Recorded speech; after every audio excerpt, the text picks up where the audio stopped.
मोनसे गोजोनथाव खौरां गोबां बेरामजों भुगिनांना थानाय सुबुंफोरा आथिखालाव गुवाहाटीयावनो फाहामथाय लानो हासिगोन।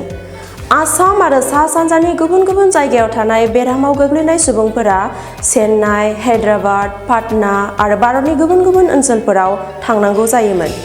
बेफोरबादि सुबुंफोरनि थाखाय दा आसामनि गुवाहाटीयावनो मोननो हानाय जाबाय।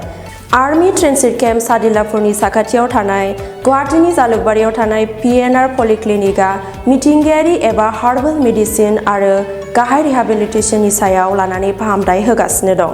PNR पलिक्लिनिकआ सुबुंफोरनो मोजां मुलि आरो मोजां फाहामथाय होगासिनो दं। बे रिहाबिलिटेसन क्लिनिकआव पेरालाइसिस, स्ट्रक कमप्लिकेशन, सायाटिका, सिं सानाय, आखाइ आथिं सानाय आरो नार्भ सिस्टेमजों लोब्बा थानाय बेरामफोरनि फाहामथाय होनाय जायो। PNR पलिक्लिनिकआव हेल्थ कनसार्न आरो गुबुन गुबुन बेरामफोरनि फाहामथायनिबो राहा दं। सुबुंनि सानफ्रोमबोनि जिउ खुंनायाव जानाय गुबुन गुबुन जेंनाफोर जेरै डायबेटिस, हाइपारटेनसन आरो मेजेम जानाय बायदिफोरनिबो फाहामथाय खालामनो हायो।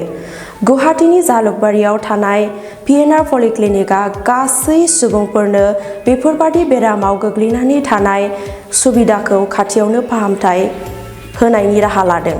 जुदि नोंथाङा बेफोरबादि बेरामजों भुगिनांना दङब्ला थाबैनो PNR पलिक्लिनिकआव फाहामथायनि राहा लानो हागोन। आरोबाव PNR पलिक्लिनिकआव गथ'फोरनि रिहाबिलिटेसन जेरै गथ'फोरनि जौगानाय, आखु दानाय आरो खोमा खोनानाय एबा बुंनायनि जेंनाफोरनि फाहामथाय दं।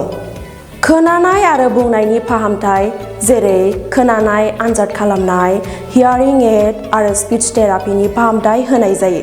नोंथांमोनाबो बेफोरबादि बेरामाव गोग्लैना दंब्ला PNR पलिक्लिनिकनि नैबे जानबुं नं 8822833516 आव खौरां लानो हागोन।